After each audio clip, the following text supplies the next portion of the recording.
Dans le précédent chapitre de Boruto, le petit-fils du Yondaime use de sa technique signature, les Raishin, pour poursuivre Code dans sa dimension, afin de mettre la main sur Jubi. Une fois sur place, il ne trouva aucune trace du démon Adiku. À la place, il se fit attaquer par un Shinju évolué ressemblant à Bug. Mais malgré la violence de son assaillant, Boruto parvint à riposter en esquivant de justesse grâce à les Raishin encore une fois, tout en essayant de raisonner Code en le ralliant à sa cause. Pour lui montrer sa bonne foi, il leva l'effet de l'Uzuiko, lui permettant de se mouvoir de nouveau à sa guise. Durant ce court laps de temps, on constate que Code est complètement dépassé par les événements et que Boruto a une vague idée sur cet étrange phénomène. Seulement, les choses ne vont pas en s'arrangeant, puisque trois antagonistes à l'apparence plus ou moins similaire firent leur apparition et ils veulent tous s'en prendre à Boruto. On remarque aussi qu'ils ont acquis la capacité de parler. L'un d'eux se permet même d'insulter Code, lui rappelant que quoi qu'il fasse, il restera toujours un vulgaire pion. Du côté de Konoha, Sahada continue de défendre la cause de Boruto, expliquant à Shikamaru que c'est en majeure partie grâce à lui que Code a dû battre en retraite. Et elle profitait de l'occasion pour rappeler à Kawaki qu'elle ne le laissera pas faire ce qu'il entend dans son village. Lui qui continue d'encenser Boruto pour que Shikamaru interprète toujours mal ses agissements, qu'ils soient mauvais ou bons. Mais pour l'instant, ce qui nous intéresse, c'est la situation délicate dans laquelle se trouve Boruto, qui parvient tant bien que mal à combattre ses assaillants. L'un d'eux profitait de l'occasion que Boruto fut perturbé par son apparence pour l'attaquer, car ce dernier ressemble trait pour trait à Sasuke. Mais Boruto, avec un Rasengan, réussit à bloquer son attaque éclair bleuté. Cependant, il s'est tout de même fait neutraliser par le Jubi ressemblant à Harley Quinn. Code profitait de l'occasion pour s'enfuir. Heureusement, Boruto aussi put se téléporter vers un lieu sûr, où l'attendait Kashinkoji, son gars sûr, qui s'empressa de le blâmer car il a tardé à s'enfuir. Et pour finir, on découvre un Sasuke scellé dans un arbre, hors d'état d'agir, mais rassurez-vous, il n'est pas mort, il ne fait que dormir. J'espère que vous allez bien, que tout se passe pour le mieux pour vous. On se retrouve les gars pour la lecture du chapitre 6 et 5 de Boruto Double Vortex. Si vous êtes nouveau par ici les gars, pensez à vous abonner car je publie de nouvelles vidéos sur l'univers des mangas et des animés chaque semaine. Sur ce les gars, installez-vous confortablement, prenez à boire, prenez à manger, générique. Extension du territoire.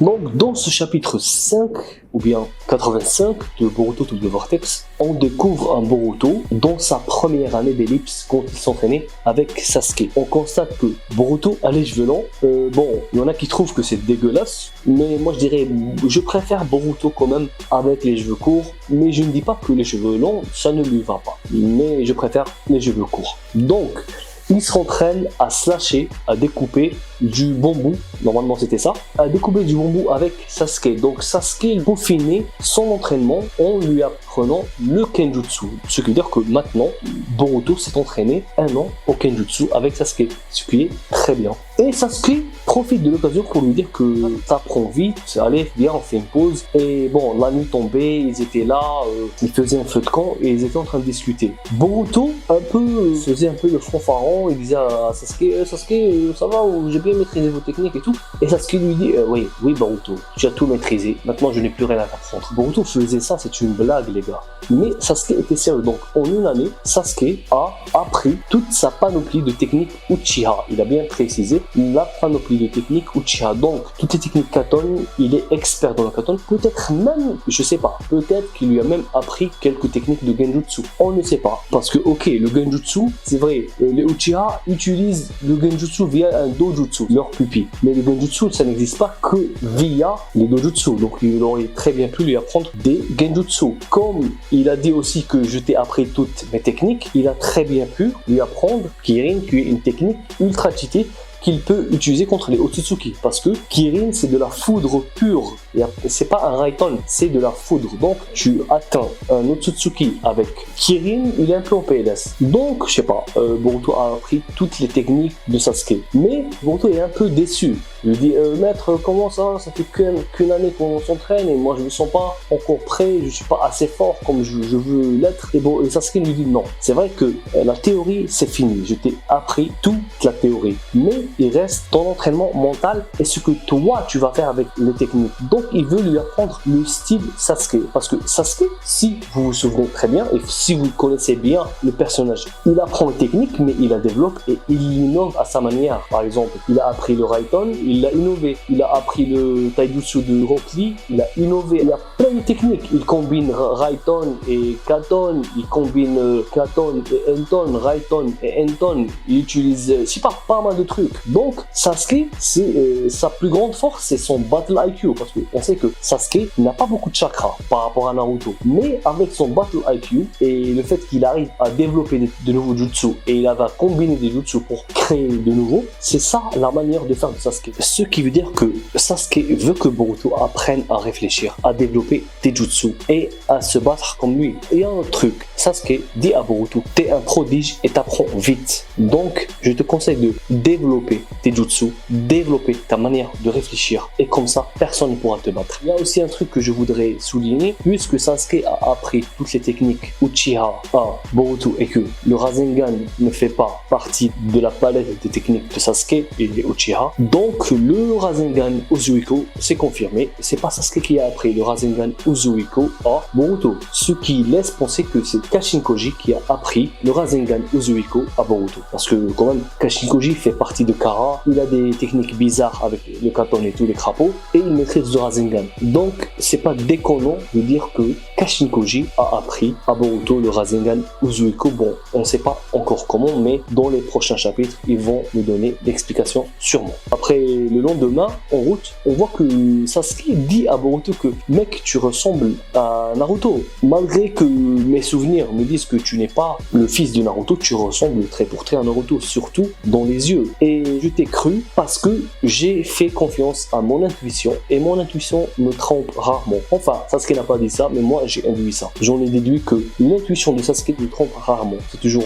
comme ça avec Sasuke. Donc en chemin, ils se sont fait attaquer par Code et les fragments de Jubi. Sasuke dit à Boruto, barre-toi parce que tu es le seul espoir. Toi et Sarada êtes notre seul espoir contre cette menace. Donc barre-toi et laisse-moi faire. Comme je vous l'ai dit, il s'est sacrifié face à Code. Et c'est confirmé, c'est Sasuke qui a blessé Code à l'œil. On voit déjà Code qui dit, maudit Uchiha, tu m'as blessé à l'œil, tu m'as crevé l'œil. Sasuke, avec un seul Sharingan, il n'a pas de Rinnegan et un seul bras, parvient à blesser un mec du niveau de Jigen, parce que Code a la même puissance que Jigen, rendez-vous compte. Et ceux qui disent ah non, Sasuke il s'est fait mordre par un de ses crasses d'ombre ou je sais pas quoi, les gars, il a affronté Code et il a buté 6. On voit dans le chapitre que Sasuke en a buté 6. On n'a jamais dit que les crasses d'ombre ou les fragments de Jubi étaient puissants, puisque même Chocho arrive à les déglinguer. Ils ont un seul truc, c'est qu'ils peuvent te mordre. C'est leur seul atout. S'ils te mordent, ils se transforment en arbre et t'es bloqué. C'est plus ou moins ça. Même un bébé a la capacité de mordre. On est d'accord sur ce point-là. Qu'un bébé a la capacité de mordre. Donc on va pas dire un bébé est puissant, pas puissant. Non. Voilà, Sasuke s'est sacrifié pour que Boruto puisse s'échapper. Et Boruto revient après. Il trouve comme je vous ai dit, les cadavres des Jubi. Et on voit qu'il récupère son katana. Donc Boruto récupère réellement le katana de Sasuke. Là, on revoit le Boruto du début du premier scan de Boruto quand Boruto a la tenue de Sasuke et le katana de Sasuke. On était tous là en PS, on disait oh oui, Sasuke est mort, Sasuke est mort. Finalement, oui, Boruto a récupéré le katana de Sasuke, mais Sasuke n'est pas mort. Et il est scellé. Donc Kishimoto a pris cette décision de ne pas tuer Sasuke et Naruto. Moi, franchement les gars, je suis soulagé que Kishimoto n'ait pas voulu tuer Naruto et Sasuke. Parce que j'adore Sasuke, c'est mon perso préféré. Et Naruto, c'est quand même son personnage principal. Donc il ne peut pas se résoudre à tuer son personnage principal. Et qui sait, peut-être qu'avec le temps, il va faire des dingueries avec Naruto et Sasuke. C'est ce qu'on veut voir les gars. Donc Sasuke bloqué dans l'arbre, Boruto à côté de Sasuke. On voit que Boruto est un peu triste par rapport à Sasuke. On le voit quand il récupère le katana. Il dit à Sasuke, maître, je vous sauverai, c'est une promesse. Il rengaine le katana de Sasuke. Un autre point sur lequel je voudrais rebondir. Le personnage le plus stupide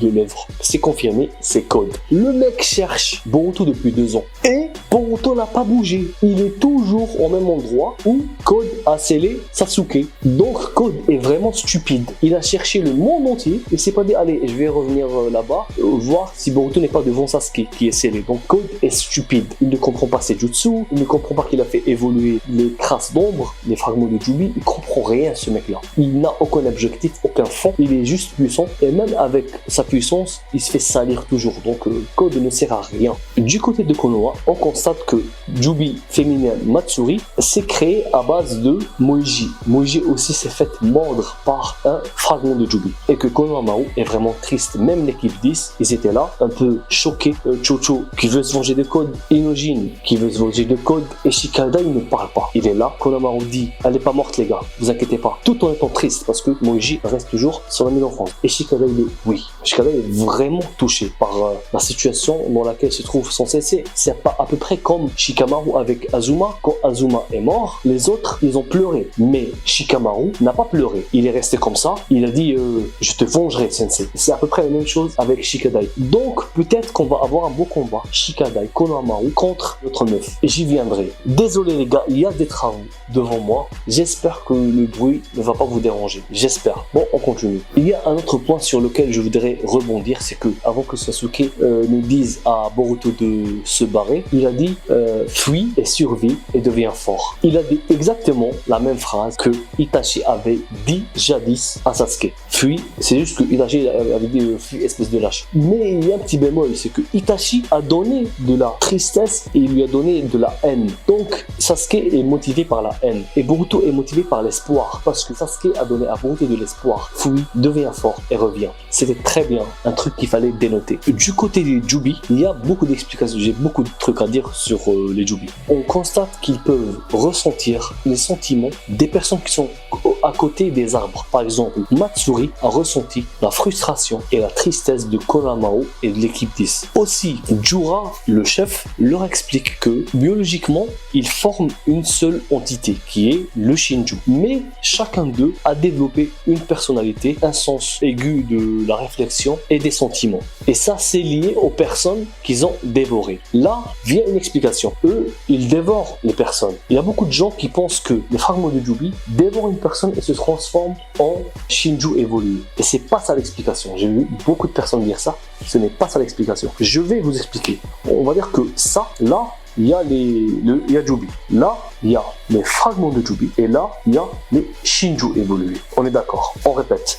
Jubi, fragment de Jubi, Shinju évolué. Donc, Jubi a effectué une division cellulaire forcée via le chakra de Code et le Kama de Jigen. Bon, on s'en fiche de Code parce que c'est le Kama de Jigen, puisque Code a hérité du Kama de Jigen. Donc, via le chakra Otsutsuki de Jigen, Jubi a été obligé de faire une division cellulaire forcée. Les Jubi ont commencé à évoluer. On a déjà vu un Jubi qui développe un Rinnegan, une bouche, il commence à marmonner des trucs, il commence à évoluer. Après, qu'est-ce qui s'est passé? Les Jubi ont commencé à dévorer des gens et se transformer en Shinju. Mais c'est pas ce qui s'est passé. Les fragments de Jubi évolués dévorent des gens. Ces fragments de Jubi se transforment non pas en Shinju, ils se transforment en arbre. Ils restent à l'état d'arbre. Et le chakra des personnes qui ont été dévorées est transmis au Jubi, ce qui est resté de Jubi dans la dimension de Code. Et Jubi s'est divisé en 4 entités qui sont Hidari, l'alter ego de Sasuke, Matsuri, l'alter ego de Moiji, Jura, l'alter ego, je dirais, de ce mec-là. Ne venez pas me dire, ah oui, c'est Ishiki et tout, c'est ce mec-là, les gars. Et l'alter ego qui ressemble à deux. On en vient à ce Jura. Jura, ok, c'est vrai qu'il ressemble beaucoup à Ishiki. Pourquoi? Bon, déjà, la base de ce Jura, c'est ce mec-là, le mec qui a sauvé Sarada. Mais pourquoi ressemble-t-il tant à Ishiki? Parce que ils ont été modifiés via le chakra d'Ishiki, le Kama d'Ishiki, et même Boruto l'a dit dans le chapitre après quand il parlait avec Sarada et les autres. On voit qu'ils ont développé, grâce au chakra des personnes emprisonnées, ils ont développé les sentiments, le caractère, le chara-design, le physique et peut-être même les compétences de ces personnes-là. Donc, Jura leur dit que suivez votre instinct. C'est vrai qu'on veut toujours dévorer les Otsutsuki, qui sont Boruto et Kawaki, mais on a évolué, on a développé une conscience, le fait qu'on doit dévorer les Otsutsuki, c'est devenu un truc primaire. Il leur dit, suivez votre conscience et vous trouverez votre objectif. Matsuri a décidé de dévorer Konohamaru parce qu'elle a ressenti la tristesse de Konohamaru. En plus, Moiji a des sentiments envers Konohamaru. Jura veut dévorer Naruto Uzumaki. C'est là que prend tout son sens le fait que Jura est l'alter ego de Ishiki. Pourquoi? Parce que Ishiki déteste Naruto. Ishiki s'est fait humilier par Naruto. Ishiki était sur le point de mettre le main sur Kawaki et de se réincarner. Celui qui l'a empêché, c'était Naruto. Donc, il a un sentiment envers Naruto, c'est le sentiment de haine. Et même si c'est pas lui, ça peut être ce mec, sûrement que ce mec-là, c'est un Jonin et qu'il a venir Naruto. Vu que Naruto est le plus grand shinobi de tous les temps. Donc, c'est normal qu'il ait un sentiment envers Naruto d'admiration. Donc, dans les deux cas, ça marche. Pour ma part, c'est la seule explication logique et plausible que j'ai trouvée. Le Shinju de Sasuke, il veut dévorer Sarada parce que c'est la fille de Sasuke. Jubi Bug veut dévorer Eida. Et c'est logique parce que la première apparition de Eida, c'était devant Bug. Et Bug était subjugué par sa beauté et par son omnipotence. C'est normal qu'il veuille dévorer Eida. On constate que Eida est en train de les rehuquer. Bug a pu réagir dans l'espace-temps avec Eida. Il s'est mis face à face avec Eida. Il lui a dit, c'est toi que je veux dévorer, Eida. Et Eida lui a dit Burk, un truc du genre Burk, pour le genre de meuf qui se prennent trop pour des princesses. C'était drôle. Il y a aussi un truc que je voudrais dénoter, c'est que Jura a expliqué que maintenant on a une conscience. On a des sentiments. Et pour faire évoluer nos sentiments et évoluer notre conscience encore plus, il va falloir qu'on dévore des gens. Donc leur objectif, c'est de dévorer le maximum de gens pour pouvoir éveiller leur conscience. Donc le seul qui s'est posé des questions, c'était Hidari, l'alter ego de Sasuke. Il dit à Jura, qu'est-ce qu'on est censé être? On voit que Jura ne fait pas trop confiance à Hidari. Il lui dit, mec, ne te pose pas trop de questions, suis ton instinct et tu trouveras la solution. Et Hidari jette son dévolu sur Sarada Uchiha. Donc ça pourrait donner des combats stylés. Jura contre Kawaki puisqu'il veut s'en prendre à Naruto. Bug contre Daimon puisqu'il doit protéger sa sœur. Sarada Boruto contre Hidari puisque c'est déjà l'alter ego de Sasuke et que Boruto veut sauver Sasuke et veut protéger Sarada du danger. Et le dernier combat, c'est, je dirais, Shikadai et Konohamaru contre Matsuri. Et je pense même, je sais pas les gars, je pense que faut bien qu'il y ait quelqu'un, un d'eux, qui arrive à aboutir à dévorer quelqu'un. Je pense que celui qui va se faire sacrifier, c'est Konohamaru, parce que c'est le moins puissant. Le pauvre Shikamaru n'a eu aucun développement. Il y avait une promesse avec Konohamaru, elle n'a pas été tenue. Maintenant, c'est une bonne occasion de tenir la promesse avec Konohamaru. Du côté de Konoha, bon, Eida était en train de les épier, elle a pris peur, mais bon, il faut bien que t'arrives un truc, Eida, parce que c'est elle qui est derrière cette histoire. Hein. C'est à cause d'elle que Boruto doit vivre ça. Donc, pour ma part, je dirais, chien, Eida, bien fait pour toi. On voit Amado et Sumire. Amado appelle Sumire Kakei et je sais pas pourquoi il l'appelle Kakei. Si vous avez une réponse, les gars, dites-le moi en commentaire parce que moi je sais pas pourquoi. Sumire essaye de soutirer les informations à Amado parce qu'elle sait qu'il pense qu'il a besoin de Boruto parce que Boruto et Kawaki ont été intervertis à leur rôle et que Amado pense que le Kama modifié est dans la main de Boruto parce que Amado a modifié le Kama de Kawaki pour qu'il puisse ressusciter sa fille. Et maintenant qu'il croit que c'est Boruto qui est Kawaki, donc il doit penser que le Kama spécial est dans la main de Boruto. Donc Sumire lui dit, ça fait 3 ans que Boruto n'a pas donné signe de vie et maintenant il est revenu au village, ça ne te préoccupe pas toi? Amado lui explique que oui, bon le Kama modifié est dans la main de Boruto, ok, mais moi je peux détecter le Kama que j'ai fabriqué. Et le Kama que j'ai fabriqué, c'est le Kama de Kawaki. Je ne sais pas pourquoi, il y a une incohérence, mais ça veut dire que mes souvenirs ont été altérés. Moi, je suis un scientifique, je ne fais confiance qu'à la science, je ne fais confiance qu'aux faits. La mémoire, ça va, ça vient. Et Shikamaru était en train d'écouter avec ça et tout, donc Shikamaru a commencé à comprendre que tout ça c'est du pipeau, et j'ai vu tout le monde sur les réseaux sociaux, ah Shikamaru le GOAT, Shikamaru le GOAT, Shikamaru le GOAT. Ok, les gars, on sait que Shikamaru est un GOAT, je suis d'accord, mais il y a un autre truc, mec, ça fait 3 ans que Sarada vient toujours à ton bureau. Elle te dit Boruto est innocent. Boruto c'est le fils de Naruto. Elle te montre les photos, elle te montre tout. Quoi d'autre? Le mec s'appelle Boruto. Il a des moustaches comme Naruto. C'est un blond aux yeux bleus. Boruto vient sauver le village. Tout ça, tous ces éléments. Il n'y a plus de Momoshiki dans Kawaki qui est censé être Boruto. Tout ça, il n'a pas, voilà, il n'a pas dénié dire ok.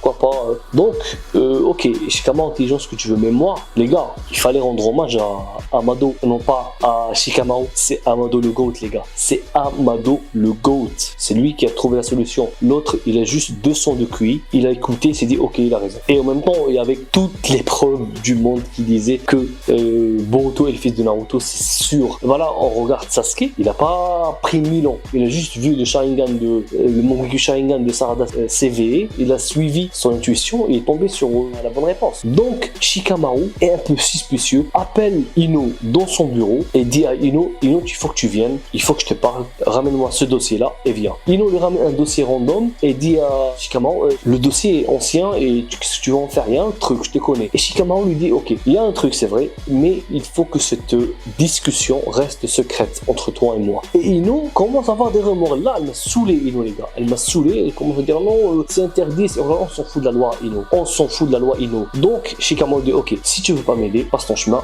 je n'ai plus rien à te dire. Après, enfin, elle a cédé, il a voulu parler à Boruto, parce que entre temps, Boruto est venu au village. Quand Sumire et Sarada étaient en train de parler, de décortiquer la discussion qui a eu lieu entre Amado et Sumire. Elle est en train d'expliquer que, voilà, Amado veut bien nous croire. Et on est venu seul à cette déduction que, voilà, il y a un truc qui déconne avec leurs souvenirs. Enfin, ses souvenirs à lui, parce que lui, ils sont fous du reste. Donc, ils étaient en train de discuter par rapport à ça, la photo de famille de Boruto, sa famille, et les gens qui ne veulent pas les croire, et une nouvelle lueur d'espoir. Et Sarada a dit ça, ce qui est un truc du genre. Boruto s'est téléporté, et il a commencé à parler à Sarada, lui dit, ok, le maître s'est sacrifié pour moi. Et là, elle est venue, elle a enlacé Boruto, c'était trop beau. Les gars, je vous dis un truc, la meilleure relation d'amour, voilà, c'est Sarada Boruto. C'est non pas Hinata Naruto, je suis désolé. Hinata a aimé, c'est vrai, Naruto toute sa vie. Naruto n'en avait rien à foutre de Hinata toute sa vie parce qu'il aimait Sakura. Et au final, il a dit, ok, Sakura ne m'aime pas, donc je vais aimer Hinata. C'était ça ce qui s'est passé, je m'en fous, les gars. Sasuke, Sakura, c'est de la merde aussi. Sakura aime Sasuke, Sasuke s'en fout de Sakura. Au final, j'ai dit, ok, il n'y a plus de guerre, j'ai fini ma crise, j'ai tout fini, donc je vais me marier. Voilà, c'était ça la relation entre Sasuke et Sakura. Mais la relation Boruto-Sakura, non, pas Boruto-Sakura, c'est chelou ce truc, non.